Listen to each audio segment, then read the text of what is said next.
The Wire, Season 2, Episode 8, titled Duck and Cover. Okay, enter the tragic life of McNutty. I want to talk about him first. I've really grown fond of this character. As far as the hustlers are concerned, I've really grown fond of, I'm sorry, as far as the police are concerned, I've really grown fond of this character.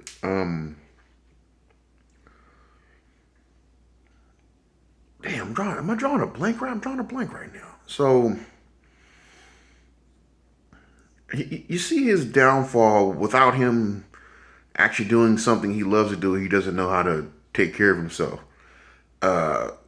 So with everybody else being involved in this case, they're able not only to transfer these murders onto this special unit, but also bring McNulty back into the mix. It's just a way to highlight the camaraderie that they have with one another. I can't remember. I can't remember where else it popped up in, but the the camaraderie between these police officers seems to be real. It's a genuine friendship, I think, that comes from these characters. You've got, I think his name is Bunk. That's McNulty's original partner. He's rolled into the mix of this special unit as well. And watching him, well, you saw his downfall earlier. Not necessarily downfall. I should take that back. It's not necessarily looking at the downfall because they haven't hit bottom and lost anything. I mean, they're just hopeless individuals who happen to be good at policing, and it's weird. It's weird to see that type of thing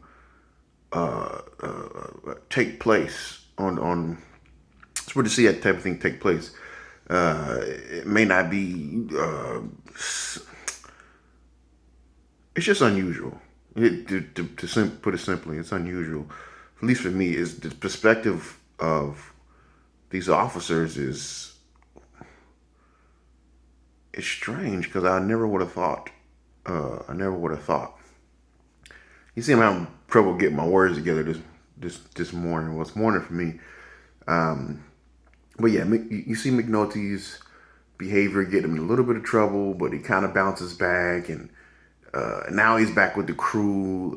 You've got Bunk, you've got the lieutenant, you've got Kima, you've got the two other guys. I probably should get those characters' names, but they're on the move of willing and dealing and scheming, trying to get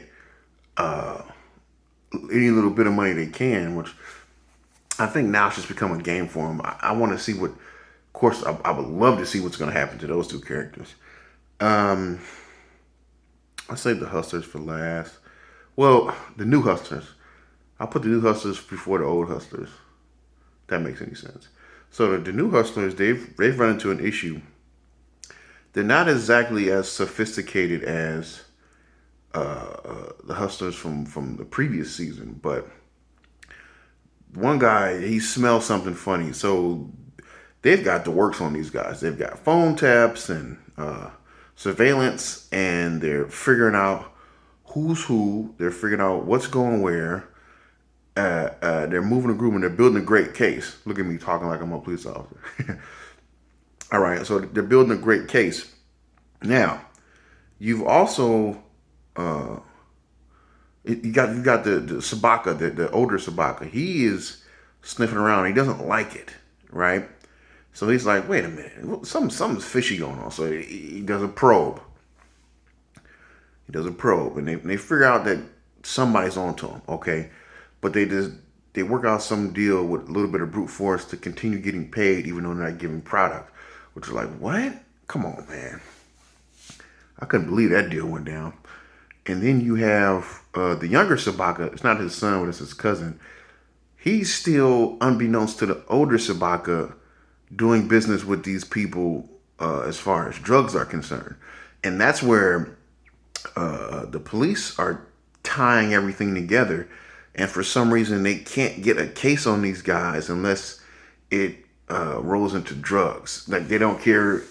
I guess the people who could give the green light for, like, I guess, manpower and equipment, or just convictions, aren't interested in any of that unless it relates to drugs. So they found that connection, and now they're rolling it all into the same case in order to take this down. And I think, I mean, they were semi-successful in the last one, and this one looks like they have less of a leash. So I think they'll be able to go a little bit further with this particular situation, but only time will tell. Now, last but not least, you have the remaining individuals from the last season Hustlers. I just call them the Hustlers because I went over this. It feels a little bit better. It rolls off the tongue a little. Rolls off the tongue better than saying drug dealers or underprivileged youth or people from impoverished areas or something like that. Hustler sounds a little bit better to me. So they're having this ongoing issue of product quality, and they're losing customers. That also ties into the case, right? So they decide to, well, there's some individuals moving in on their territory. They don't really have anything. So they decide to basically start a turf war or something. It's real Hollywood the way it goes about, the way it starts off. It's real Hollywood. Like, most of them don't have access to firearms. Only a few of them have firearms, and there's bats and things of that nature. So now, I guess they're coming up to a rumble. You know what? I think that's one of the tales of this series, though, because in this episode I got a real jubilant, homey, friendly type feeling from the majority of the characters. I feel like they play that everything's good, we're having a good time, we're friends. There is ups and downs, but overall we're doing pretty good. They play that right before something major happens. So I'm assuming in the next episode there's gonna be some type of violence. It's a TV show, of course. I'm excited to see that. I can't wait. What else did I need to say? What else happened in this episode? Talked about McNutty coming back. I talked about the police and what they're doing. I talked about the new and the old Hustlers. Boy. What did I miss from this episode? I don't know that I missed anything. I'm pretty sure I figured out if I missed something. But enjoy this one, and oh God, I don't know what to say. I don't know what to say at all. I have more videos. Go check them out, and don't forget to subscribe.